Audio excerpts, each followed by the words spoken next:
నేను జగన్ ఏం అనలేదు అంటారు. ఇలా ఒకటారా? మీ నోరు తెరిస్తే అన్ని అబద్ధాలే కదా సార్. ఎవరి అబద్ధాలు? ఎస్, మీరన్నది నిజం.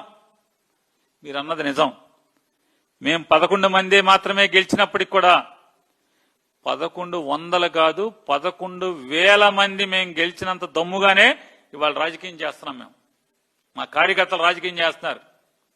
మీరు తెలిసి అన్నారో తెలియకన్నారో ఎటకారంగా అన్నారో 1100 కాదు 11,000 మంది మేము గెలిచినామన్న ధైర్యంతోనే ఇవాళ మిమ్మల్ని ఎదుర్కొంటున్నాం.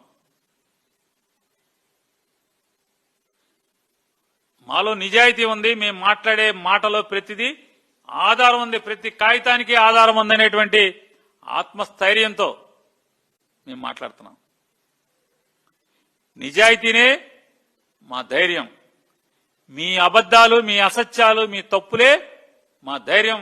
పవన్ కళ్యాణ్ గారు ఆర్థిక విధ్వంసం అంటారు. ఎవడ ఆర్థిక విధ్వంసం?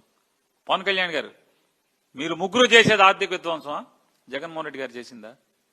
జగన్మోహన్ రెడ్డి గారు చేసినటువంటి 3,31,000 కోట్ల రూపాయల్లో 2,70,000 కోట్ల రూపాయలు సరాసరి నేరుగా ప్రజల ఖాతాలోకి ఏదో ఒక రూపాయన డబ్బులేశారు.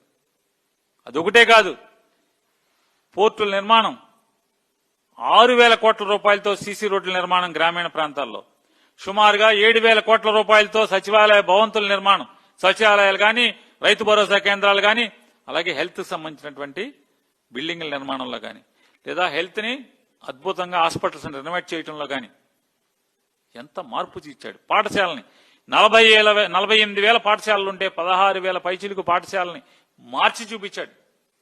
కేజ్రీవాల్ 800 పాఠశాలనే మార్చాడు. జగన్మోహన్ రెడ్డి గారు 16,000 పాఠశాలని మార్చి చూపించాడు. సాంకేతిక నైపుణ్యాన్ని వారికి అండగా ఇచ్చాడు.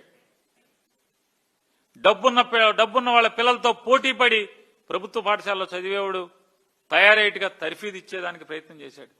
మీరు వచ్చి సర్వనాశనం చేశారు. ఈ రోజుకి మీరు చెప్తున్నారు, ఈ రోజు కూడా అసెంబ్లీలో